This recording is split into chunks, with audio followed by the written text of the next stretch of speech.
Mark left high school, there was no plan.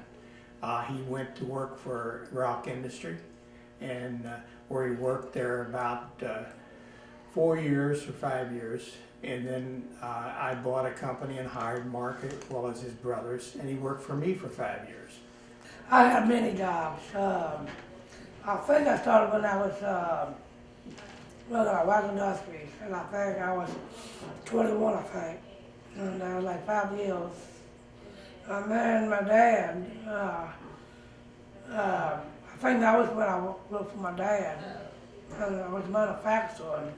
It was a family business, what it was. And that's what I liked. My family was there, but tell you what, I did not get into favoritism at all. Then I went to McDonald's on Towarstown Wall, and I got a job on my own.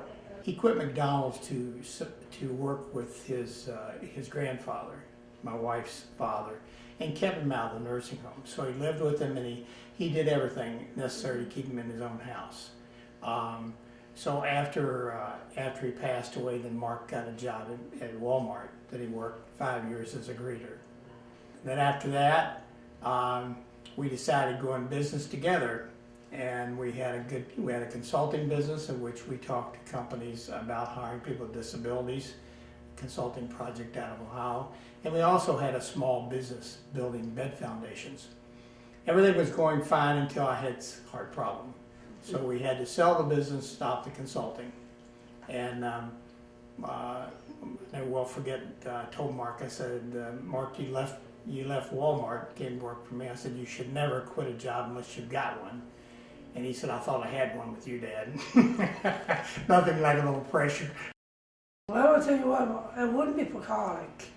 I went through college, but I want to be just like my three brothers.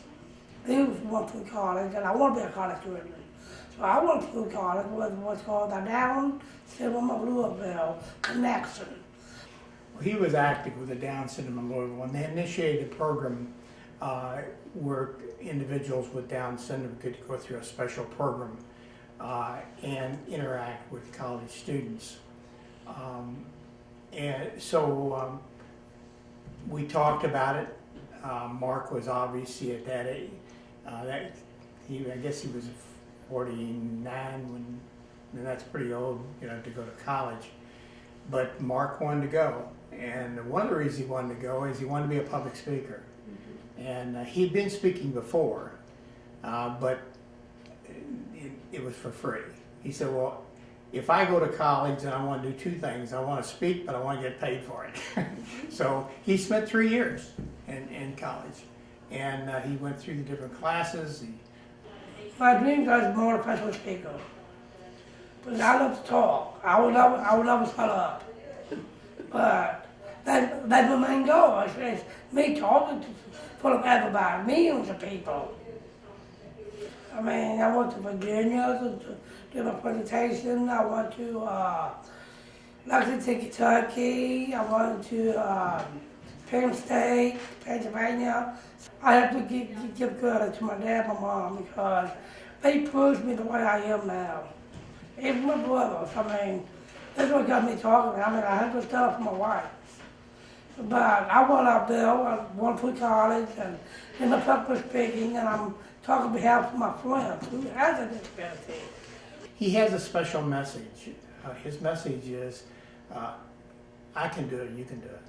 And I think the difference with Mark, and he is really now starting to develop a strong speaking engagement, which I told him he can never make a living speaking. Well, now I'm not too sure. I think he can. He's been up.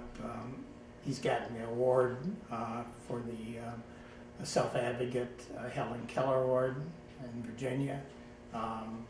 He's been nominated. Or he was chosen to be one of 10 Faces of Compassion with the Festival of Faith.